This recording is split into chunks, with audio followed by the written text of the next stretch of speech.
You're listening to The Boy Who Dug a Hole to Nowhere, written and told by Purdy Brock Jenkins. This recording was made for listeners on YouTube Music, as well as social media networks around the world. It's a brand new folktale from the Purdyville Library, so go on and get comfortable. Grab a snack or 7. After all, 7 snacks are better than 1 or 3. Put your feet up and relax. A good book is always better with a good snack. Ready? 3, 2, 1. Leonard wasn't trying to disappear. He just wanted to find a little quiet. So one morning, when the sky looked like it hadn't finished waking up, he walked to the farthest edge of town, where the grass turned to gravel and the gravel turned to patches of stubborn dirt, and he started to dig. He wasn't angry. He wasn't looking for treasure. He just needed to feel the ground move under his hands. At first, nobody noticed. Then somebody noticed too much. "You can't just dig without a reason," said Mr. Bratchley, who ran the town museum and owned the world's largest collection of buttons no one cared about. "Why not?" Leonard asked politely. "Because people might assume you're looking for something, and if you don't find it, they'll feel awkward." Leonard kept digging. By the second day, he had a little pit going, big enough to sit in. Shady, if the light hit it right, deep enough that his knees didn't stick out. "What are you building?" asked the passing jogger. "I'm not," Leonard said. "I'm unbuilding." The jogger gave a thumbs up and kept running.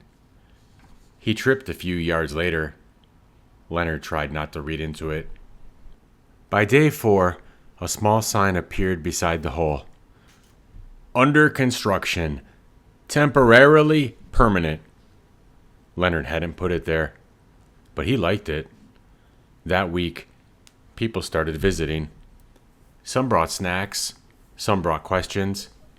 "Is this performance art? Are you protesting something? Are you stuck?" Leonard shook his head. "I'm just digging." "Why?" He thought for a while. "To see what isn't here." On the 7th day, he found something. Not treasure, not bones, not a secret passage to a land where frogs ruled with fairness and velvet crowns. No, what he found was a sound. A hollow, echoing whomp, like the ground itself had sighed. It wasn't loud, but it noticed him.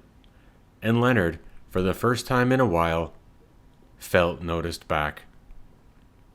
That night, he lay beside the hole. The stars blinked like they were listening. And for the first time since his birthday in April, which had been mostly forks and no cake, Leonard smiled without needing a reason.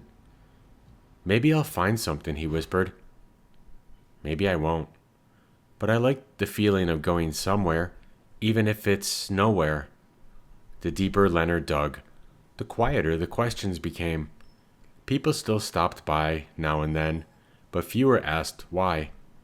Most just sat, listened, or dropped a note into the hole, like it was a mailbox for thoughts too strange to say out loud. Leonard read a few. He didn't recognize the handwriting, but he recognized the feelings. "I miss my brother. He's not gone. He's just busy. I want to start over, but I don't know where to go. Sometimes I pretend I'm a cloud and float away. It helps." Leonard kept digging. He hit clay, then sand, then something that looked like old coffee but smelled like memories. He started dreaming in colors he didn't have names for. One of them looked like hope if it were tired. One afternoon, a little girl came by. She was small and serious and held a spoon like a torch. "Are you still digging?" she asked. "Yes," said Leonard. "What happens if you reach the bottom?" He wiped his forehead and thought. "Then I'll stop." She nodded like that made perfect sense. "Can I help?" He gave her a patch of dirt, and she stabbed at it with quiet determination. Her spoon bent after 5 minutes, but she didn't seem to mind. They didn't talk much, which, for Leonard, was perfect. Word got around. Soon the hole had visitors again, but now they treated it like something sacred. People brought wishes, old poems, a paper lantern shaped like a shoe. One man came to confess his love to the dirt. Another proposed to a daffodil and left in tears. Leonard didn't judge. He just kept going. Some nights he camped beside the hole. Other nights he slept in it, curled up like a comma in the sentence of the earth. The stars kept blinking. The wind kept wandering. And Leonard, for once, didn't feel like he had to explain himself to anybody. Then came the sound. Not a thump or a rumble, but something older. A sort of hush that carried weight. It came from deep, deep down. And when Leonard pressed his ear to the ground, he heard it. A voice, not words, exactly, but something close. A feeling shaped like, "You're almost there." He stopped digging, just for a moment. He sat with his feet dangling into the dark. He breathed. And for the first time since he'd started, he didn't feel lonely, just small and real and very, very here. When morning came, the sky was the color of a forgotten promise. Leonard stood at the edge of the hole. He was covered in dust and hope. His fingers trembled, but not from fear. He picked up his shovel, not to dig, but to set it down. Then he climbed in. The hole wasn't deep by mountain standards, but it was deeper than most people dared to go without a plan. He felt the layers of dirt press quiet around him, like the earth was listening. He took a breath, and sat. At first nothing happened, and that was the point. Because after so many days of searching and scooping and answering questions that weren't really questions, Leonard finally let go of all the noise. He listened, and the silence welcomed him like an old friend. A breeze stirred above the rim. Someone dropped in a folded paper crane. It landed on his shoulder, surprisingly graceful for something made of notebook paper. Leonard smiled. "Not every hole is an escape," he whispered. "Some are just places to be still." When he climbed out, his legs were sore and his heart was calm. People were waiting. They looked at him like they expected something. A speech? A treasure? A message scrawled in dirt language from the center of the planet? He dusted off his pants and said, "It's quiet down there." Some blinked. Some nodded. One person clapped very softly, as if trying not to scare away the moment. And then they left. Not disappointed, not confused, just a little more curious. The hole stayed. It didn't get filled in. It wasn't turned into a tourist stop or a monument.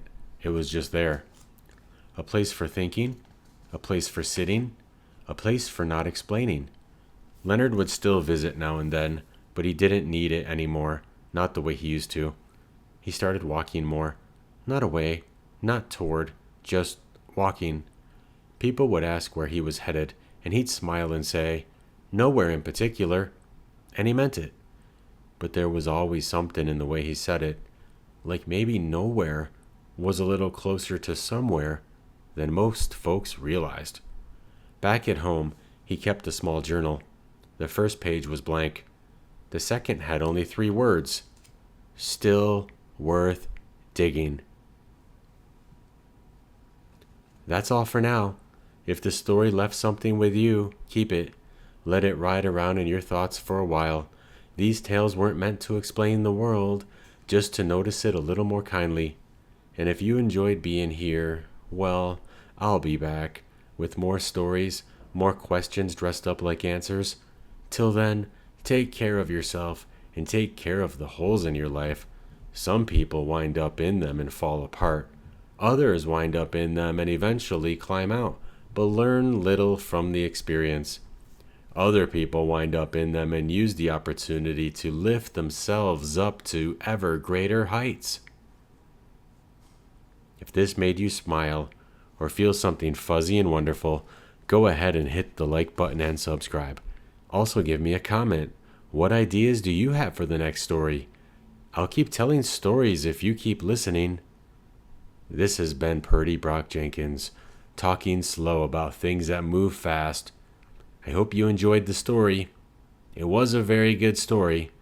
I especially liked the part where the hole became a celebrity and got visitors. Why would people go see a big hole? What's down there?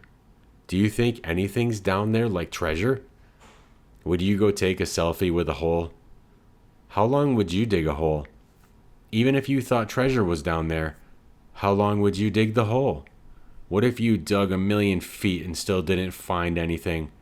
But then another person came and dug one more foot down and found gold.